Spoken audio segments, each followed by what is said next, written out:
We were talking about acceleration due to gravity. Because of the gravity, we get force as well as we get velocity. Now, how we get velocity? From when we are traveling from upwards, from up to down, that you can experience or you must be everyday experiencing while playing the basketball, while playing the football, or while throwing the ball upwards, and automatically it reaches to the ground. There is nobody up there in the sky again to catch your ball and throw it down. Your ball reaches automatically down, so only you put or you throw the ball upwards. Otherwise, if you throw the ball upwards and if you are not going to get the ball back, you would have never thrown the ball up. Correct? Yes. So when we throw a ball vertically upwards at every point towards its upward journey, it experiences a pull by the earth. When you are throwing a ball upward, that time the ball is reaching by because of your force, and as you apply your force, the ball keeps on moving. The ball keeps on moving. You could see this ball, the same ball which is moving upwards. As it keeps on moving upwards, but it is under the force of gravity. Gravity is pulling everywhere. Gravity is pulling at every point. You will find gravity, it is under the pressure of gravitation pull, but still it keeps on moving upward, and it reaches to some height where its force gets over. Here you will find this ball has reached to this height. Okay, here at this position, the force, your force which you have applied to the ball has finished. It has got over. Now afterwards the ball will not stay here. Now it is continuously under the gravitational force or gravitational pull of the earth. So what will happen? It will come down. It will come down, and at every point here it will experience an acceleration. That means the speed at this point and the speed at this point. You will find the speed goes on increasing. Okay, as it comes down here, it has gained a maximum speed, and it will reach down to the ground because of the pull of earth. Okay, so the pull continues to be exerted and the stone starts moving vertically downward. The gravitational force due to earth also acts on moon, which it revolves around the earth. The same thing just before that I have told you. Earth exerts the force on the moon and moon too exerts the force on the earth. Even the moon is smaller in size, it doesn't go and fall on the earth, but it keeps on revolving. Its revolution has given it energy not to come and fall on the earth. Okay, you have taken a bucket full of water and then think of revolving. Tie that bucket with a rope and then revolve it around yourself. You will find not a single drop of water falls on you or either falls on the ground. Who holds this water in the bucket? Who holds the centripetal force? Okay, and so the same thing happens to the moon because of the centripetal force which it has got due to acceleration. That is, due to that acceleration or due to that motion, it doesn't come and fall on the earth. Here different positions of the man and the ball is been given. You will find here the way the man throws the ball, how the way he throws the ball and how the ball comes and reaches to the ground. Here the man itself is standing above at the height of the earth, and from above, from that height it throws the ball down, and that ball comes and meets the earth. At every position you will find it makes an angle of, it will come down into a perpendicular position to the earth.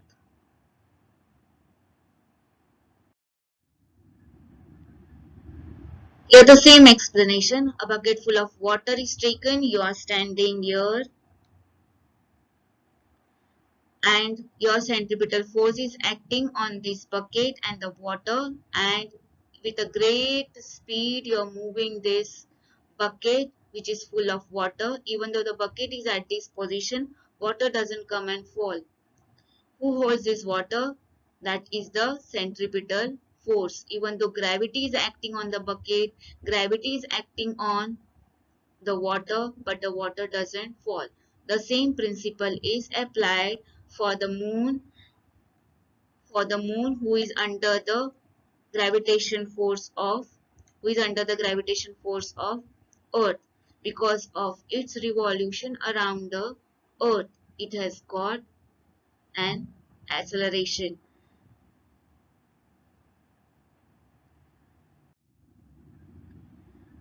Here the value of g also we have now, which has been derived, and this value of g remains constant. Value of g means acceleration due to gravity, and acceleration due to gravity, that is the velocity what we have got, difference in the velocities. So the value of g on the surface of the earth,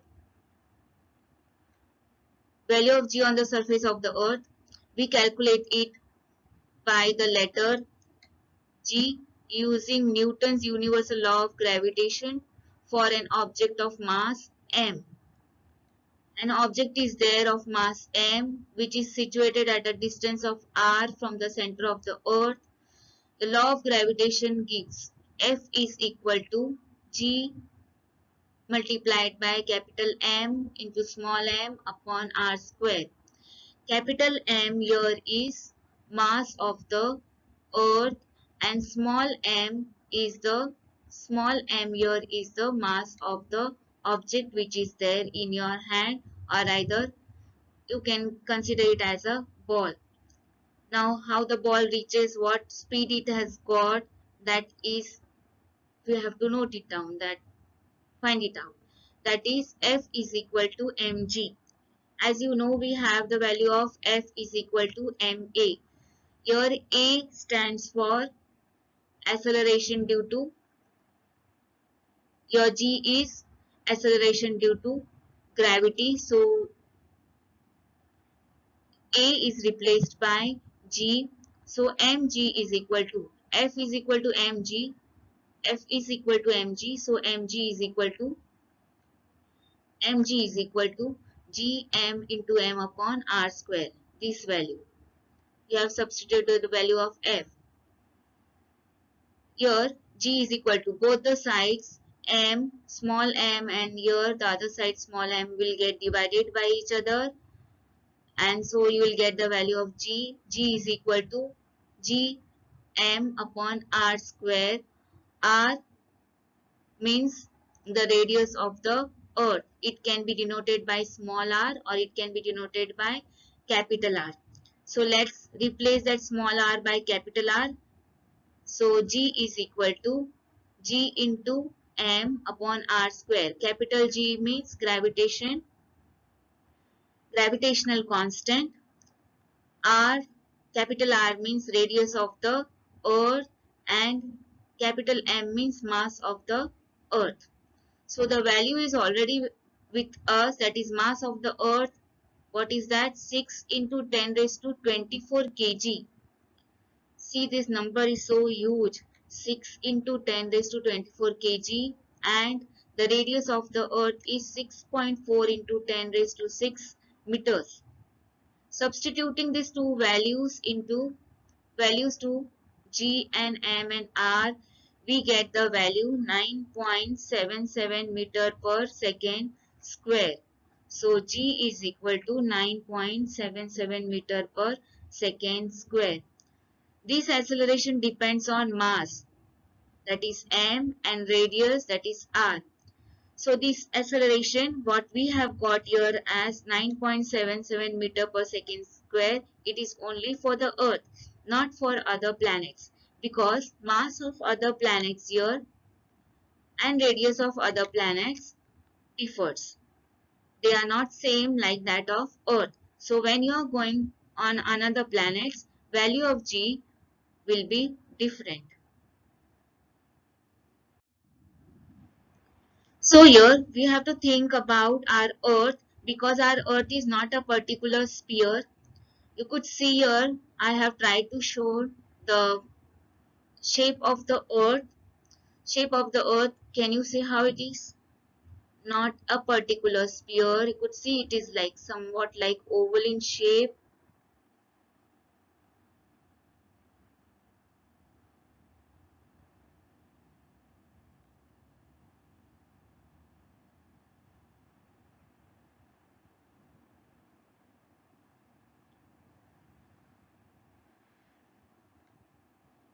See the shape of the earth, somewhat like oval in shape. Yes. So what, how the oval at the poles, you will find it is flattened, and at the equator you will see it is bulgy. Okay, this shape it has got because of its rotation. Now, where we are talking about the gravitation or acceleration due to gravity, that acceleration due to gravity is maximum where it is a particular radius of the earth, and particular radius of the earth is at its pole, and you could see the radius of this earth is increasing at the equator. So maximum acceleration due to gravity or maximum value of g will be at its pole. Okay, so the value of g is highest at the poles, and it decreases slowly with altitudes. As you go higher and higher up on this earth, go higher altitude, you will find the value of g goes on decreasing. So it is only maximum at a proper distance, at a proper level. It is lowest at the equator. Why it is lowest at the equator? Because r has increased, that is radius has increased. Change with the height. The value of g changes as you go above the earth's surface. As you reach above and above, the value of g goes on decreasing. Okay, so value of g is increases as you come down towards the earth, and as you go above the earth's surface, that is at higher altitudes, you will find value of g goes on decreasing. The radius of the earth 6,400 kilometers. Here at this kilometer only the value of g is maximum. But still if you go 10 kilometers higher above, suppose there is a mountain, 10-kilometer high mountain, and if you are going 10 kilometers high up, then what will be the value of g? There value of g will go on decreasing, but it will not decrease so much that you will not find any difference there. That difference will be negligible. Okay, that difference of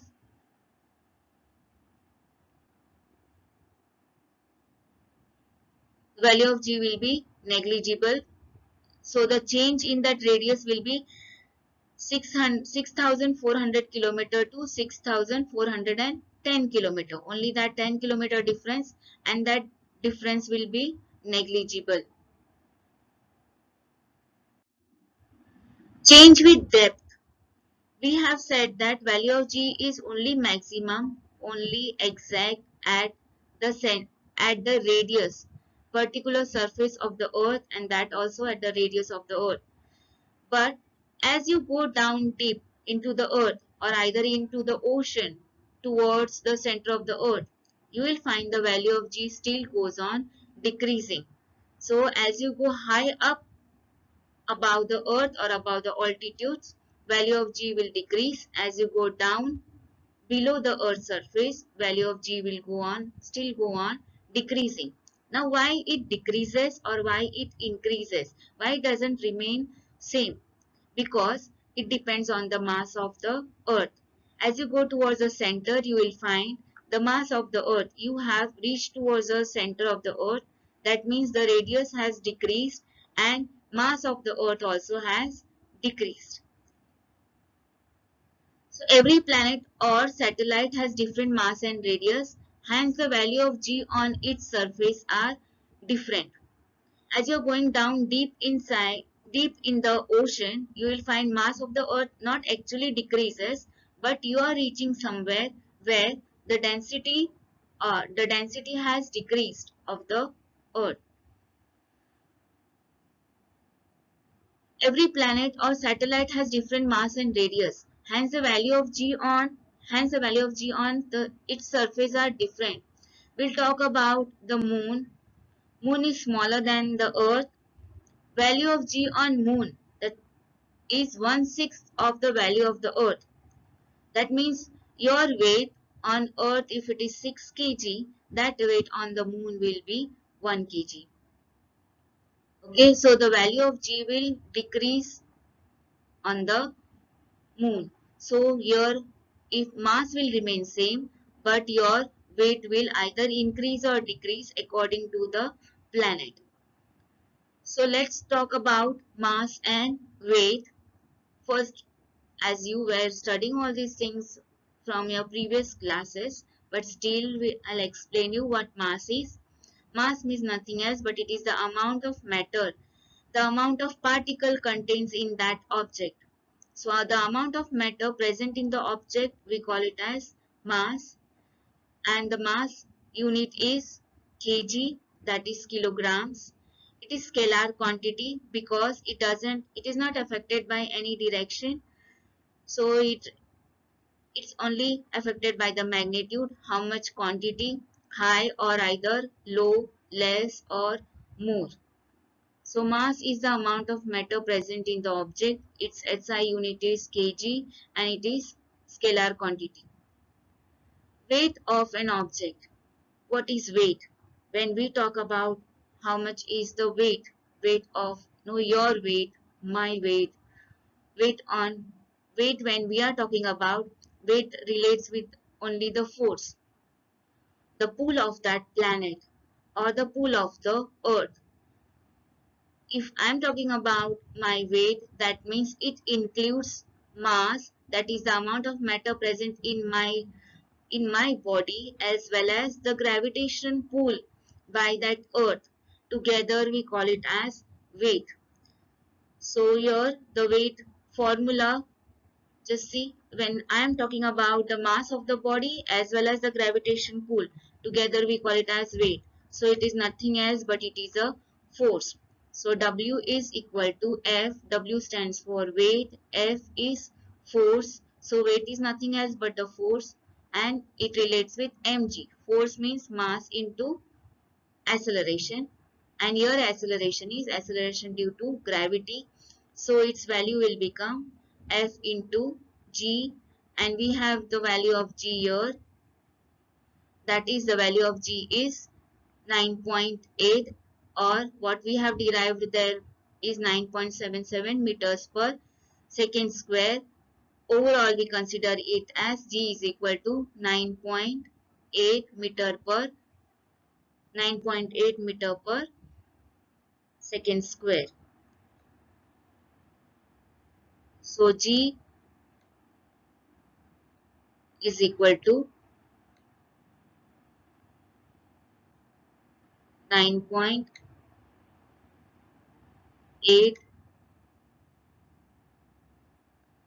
meter per second square.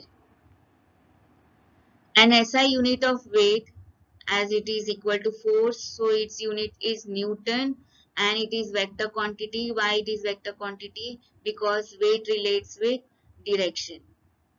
Okay, because acceleration due to gravity relates with your direction, where exactly you are at equator, you are at poles, you're close to the equator, you're close to the pole, you're at a proper surface of the earth, you're inside the ocean, or you are at higher altitudes, that is you are on the Mount Everest, or you are at some mountain. That means the distance from the earth has increased or decreased, so that will relate with your acceleration due to gravity.